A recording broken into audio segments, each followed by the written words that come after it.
The potential of the 21st government shutdown in history is a looming possibility as the federal fiscal year is scheduled to end at 12 a.m. on Sunday. To help clarify what that would mean, we brought in Senator Michael Bennet. How are you doing today, young man? I'm doing well. How are you doing today? Uh, Thanks for having me. no worries. Thank you for coming on and enlightening the Western Slope. So, Senator Bennet, when you're talking about a shutdown, what's that impact nationwide? Well, the impact is that millions of people that work for the federal government aren't going to get a check. 50,000 people that are in uniform, working for our Department of Defense in Colorado aren't going to get a check. 40,000 people in Colorado aren't going to who work for the federal government. Every single federal, national park's going to be closed. We're going to be shut down. But what's so painful about this is it's always painful. But what's painful about this one is 80 people, almost 80 people in the US Senate, Republicans and Democrats together, have voted on a bill to keep the government open, expressing a bipartisan view across the entire United States of America, in red states and blue states, that we should not close the freaking government. And yet there is a small group of people in the House that are rattling the speaker's cage and telling him he shouldn't pass the bill we've already passed with almost 80 votes in the Senate. So there's a simple solution here, which is the House should take the bipartisan bill the Senate has passed, keep the government open, and do the people's business. Speaking of the people, Senator Bennet, I want to swing it back to Colorado, specifically Western Colorado. Why should Coloradans out there watching this right now care? Because some people think that this would really not have an impact on their business. Well, there are a lot of people that work for the federal government on the western slope of Colorado. They're not going to get paid. Any federal office is going to be closed. Federal parks, dinosaur, all those places that people have made reservations to get to, tourists to come, that's all going to get canceled, and it's going to be bad for our economy. And it's particularly bad in this case because it's just a very tiny group of people in the House that don't want to go along with the bipartisan majority in the Senate.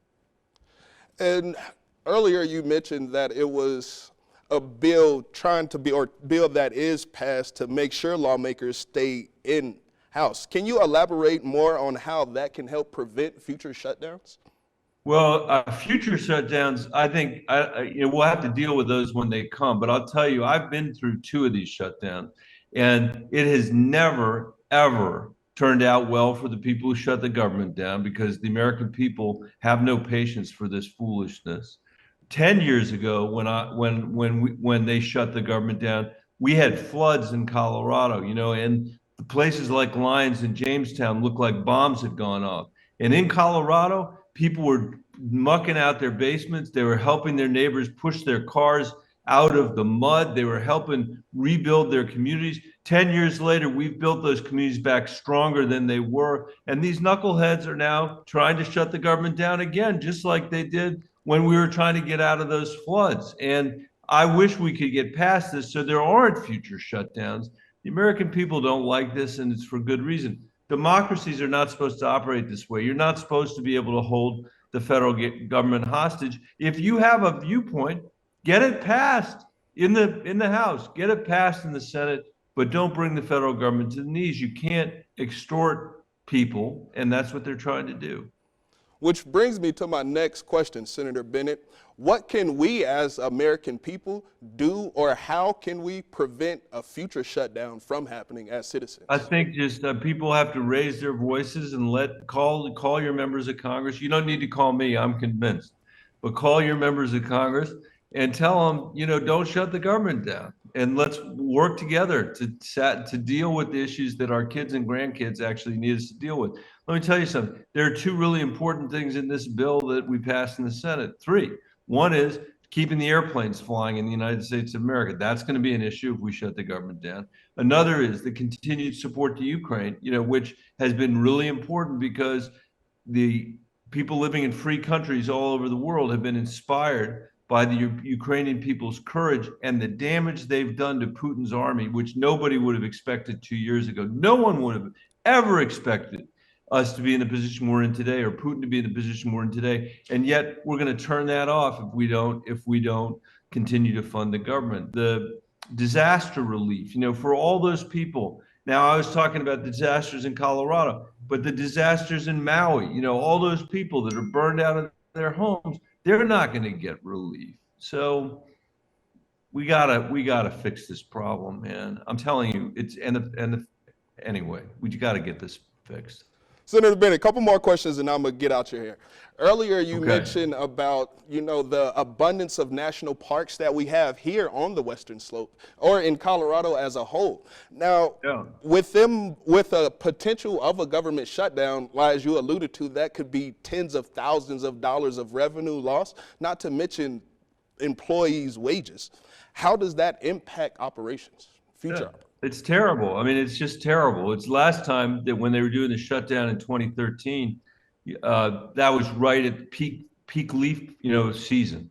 And so you had all these people planning to go to Estes Park, for example. We have 4 national parks in Colorado, going to Rocky Mountain National Park, and they weren't going to go. John Hickenlooper was then the governor, and he worked with the Interior Department to try to figure out how to keep it open, to have Colorado basically keep it open. And we're having discussions right now with Governor Polis, with the delegation, to make sure we can work together to do what we can to try to keep it open, although we're going to have to figure out how to pay everybody back on the back end. But yeah, it's not good. I mean, people are going to cancel their trips to Colorado if this government shutdown happens. Yes, sir. Senator Bennet, I want to thank you so much for taking some time out of your day and enlightening the Western Slope viewers about this. Hopefully you guys knock something out the park out there. So I'm glad to be with you. I was in Grand Junction just last Thursday talking about rivers, the drought that we're facing, and how we've all got to pull together to deal with that. And that's an example that Washington could use. We need Republicans and Democrats to work together to keep this government open.